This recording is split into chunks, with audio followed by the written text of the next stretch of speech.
Credit cards that offer rewards like travel discounts sound like a good idea, but a lot of people keep running balances on those rewards cards that end up costing them a lot more than any benefits they might see. You may be tempted to say, okay, these are basically people who are making financial mistakes, and maybe you should have some sort of regulation that prevent this kind of people to have access to those cards.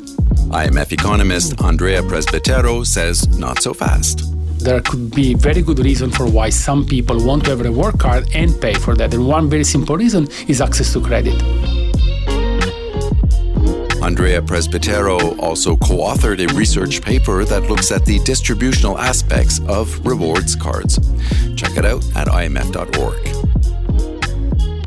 So before we get into this, I have to say that I am actually guilty of having a rewards card that I don't necessarily always pay off. Is it any worse, running a balance on a rewards card than it is on a non-rewards card? No, I guess, first of all, you're not alone in being one of the people who run balances on reward cards. It's actually pretty common and happens very often. And yes, it's definitely not the best thing to do. It's what we call in our analysis sort of financial mistakes, because then cost you quite some money. And for some people, the amount are pretty large. Okay. So the financial markets essentially make it their business to take advantage of people or consumers that want more than they need or can afford. What's different about this? I mean, why did you and your co-authors think that this was important research to dig into? Yes, I think you framed in a good way. So one of the reasons why we think it's important is that we think that what happens in credit card markets and in the reward market is one of other potential channels through which financial market can actually increase or amplify existing inequalities. So we think it's important because, first of all, like reward credit card market is very large. So credit cards are ubiquitous. You find everywhere. You said that you have one. I also have maybe more than one. And in our analysis, we look at more than 200 million credit cards. And in our sample, half of them are reward card. And the sort of the share of reward card in total card issued in the US is going up. And clearly that's something which is very pervasive in the US market or in the Anglo-Saxon market, but it's becoming more and more common in Europe. Like I'm Italian, and there are rewards cards in Italy as well, and Latin America as well. So it's a global phenomenon. Yeah, it's currently biased towards the US and the UK, but it's becoming more global. So, in your research, you explain how some people actually benefit or earn money from these reward cards, while others actually lose money from using these reward cards by the way that they use them. How does that translate into redistribution? Because you talk a lot about redistribution in the paper. Isn't this just simply, the banks that are benefiting? Yes, let me unpack the question. I think there are three good questions in what you just said. I hope I will remember the three of them by the time I arrive to the end. So, why some people lose and why some people benefit for using cards? I guess that's what we find, but that's something not necessarily obvious. I guess if you were to ask my parents about that, they will tell you, you get a reward card, you get more rewards, you're going to be better off. Why not? Yeah. And so I guess many people approach the problem in that way. Say, yes, the banks is offering me a reward card, but by the way, they generally advertise sort of very, very strongly.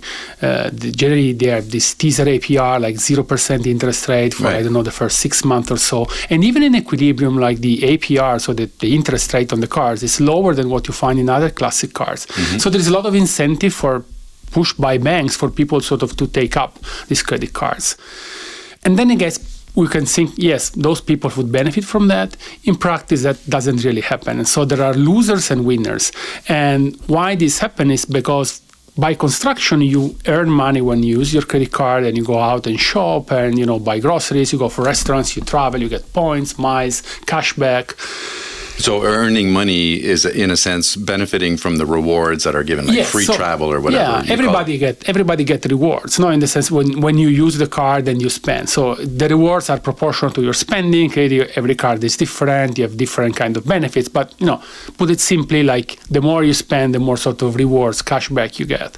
Then you can find that there are two different, to simplify, there are two different kinds of people. Like there are what we call like sophisticated people, and those people generally are they are very financial savvy. They pay attention to what they do when they use their credit cards. And so they use the credit card, they spend, they cash in the rewards, but then at the end of the month, they pay your full balance because they carry zero balance. And so what happens is that they pay only the annual fees, which, for some cards, the normal reward cards are sufficiently low, and then create this big status that give you like access to beautiful lounges are very expensive, but, that's the only thing you're going to pay. Then there are other people which are quite a large share of the population, which instead are less financially savvy. We call them naive.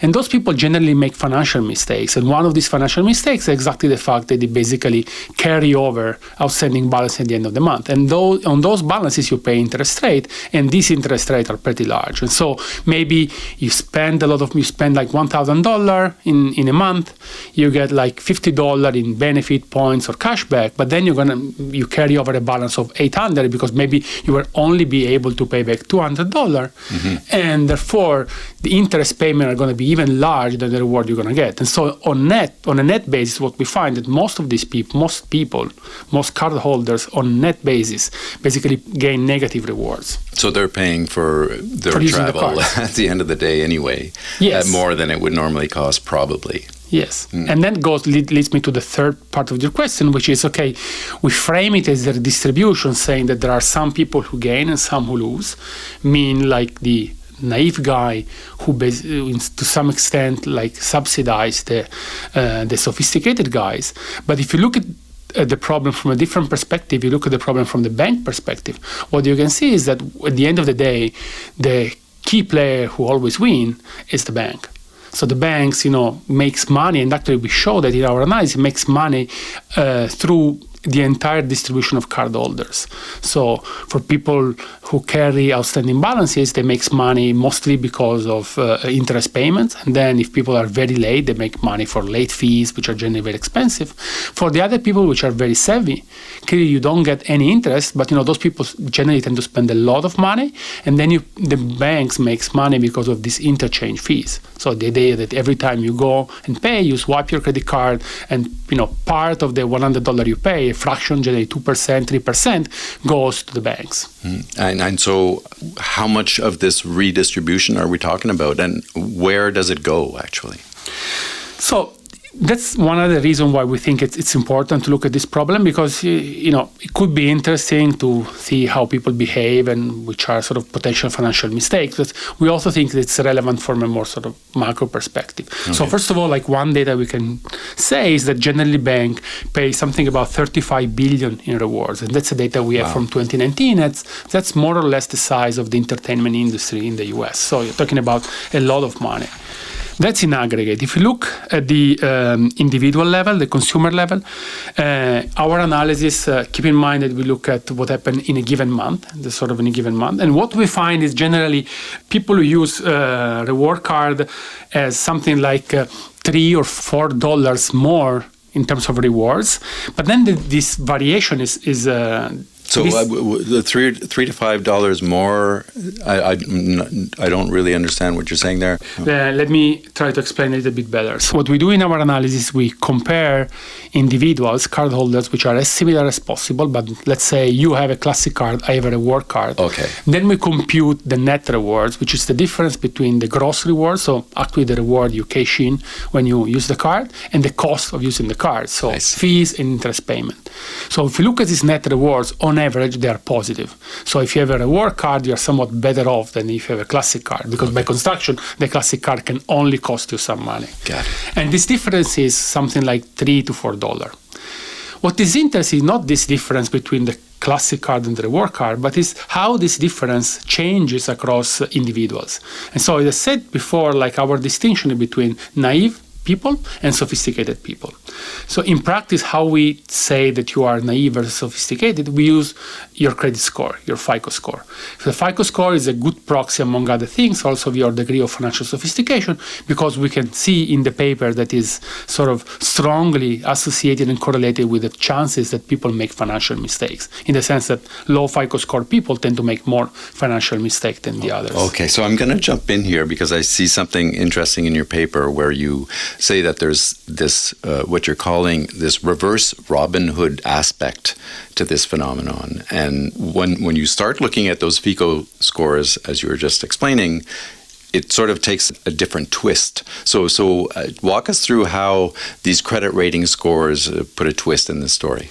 Yes, that's exactly a good point to sort of try to explain why we have a story different what the way generally people frame the reward programs.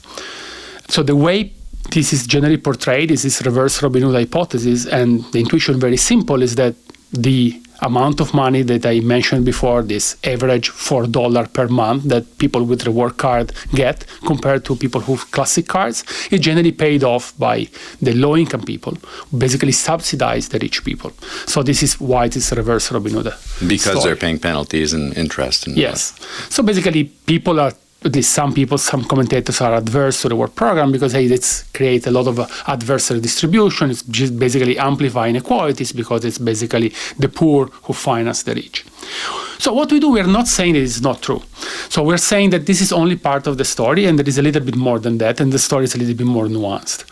And so I left you before saying that there is this $3 to $5 difference per month.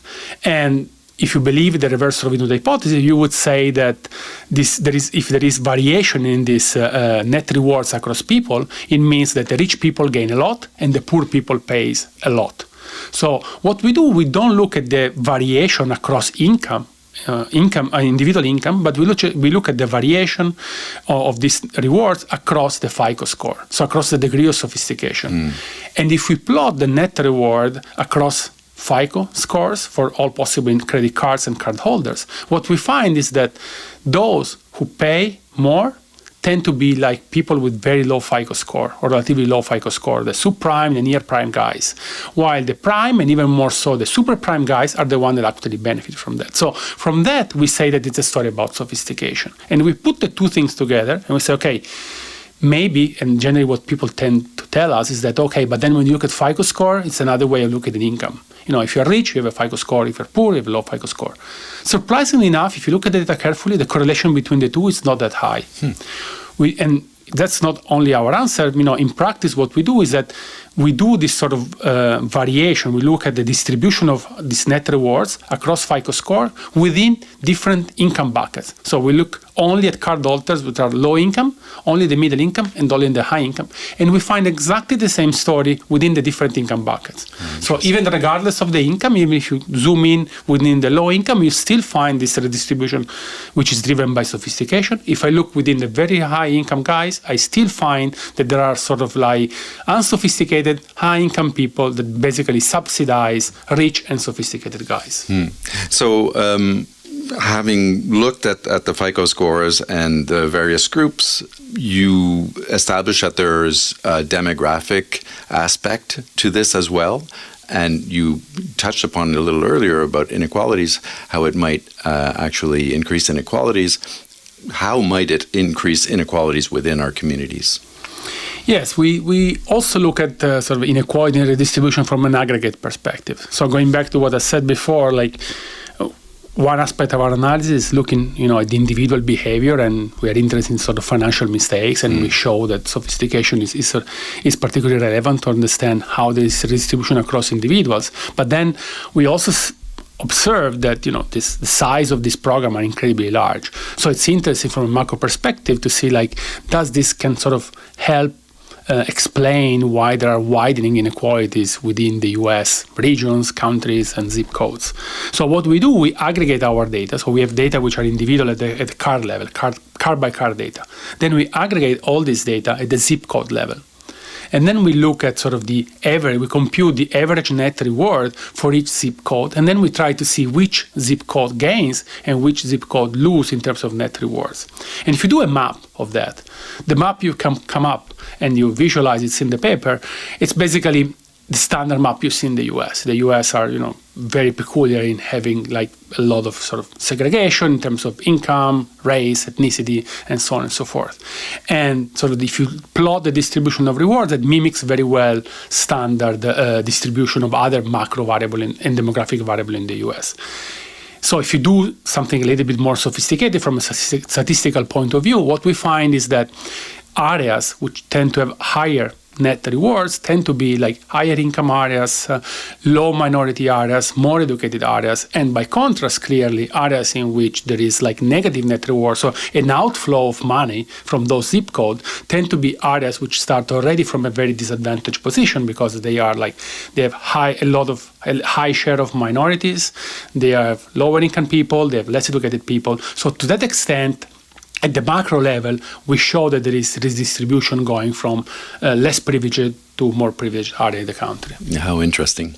So is there anything we can do about this problem? Here we are generally, a little bit cautious in going into policy implication and so. And one reason is simply that it's very difficult then to come up with welfare analysis. We would need a model, something that we don't have in our analysis. And there are a number of caveats that one should keep in mind. First of all, let me mention one. No, mm-hmm. I told you a couple of times probably that there are some people at the low end of the FICO distribution, like these naive people that spend money, pay to use a reward card, and you may be tempted to say, okay, these are basically people who are making financial mistakes and it shouldn't be like that, and they maybe should have some sort of regulation that prevent this kind of people to have access to those cards.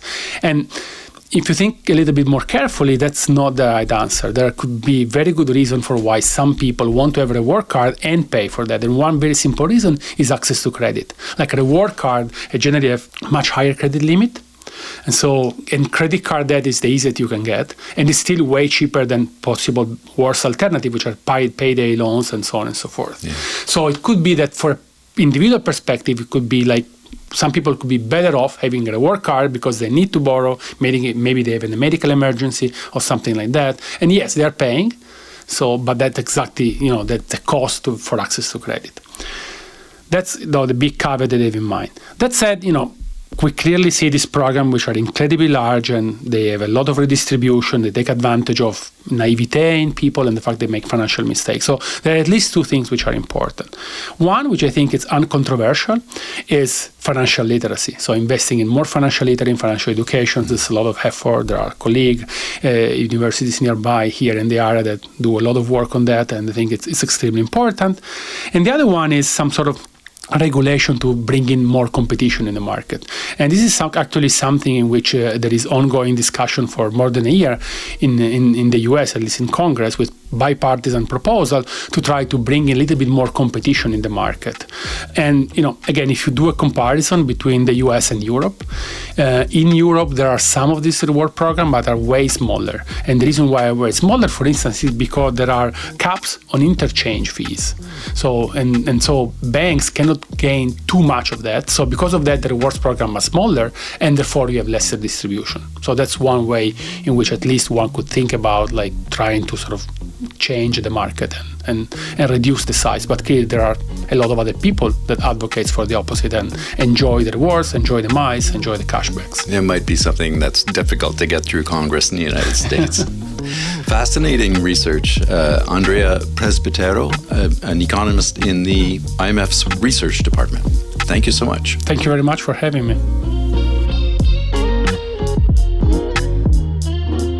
Andrea Presbitero is the co-author, along with Sumit Agarwal, Andre Silva, and Carlo Wicks, of a research paper on the redistribution of the credit card market.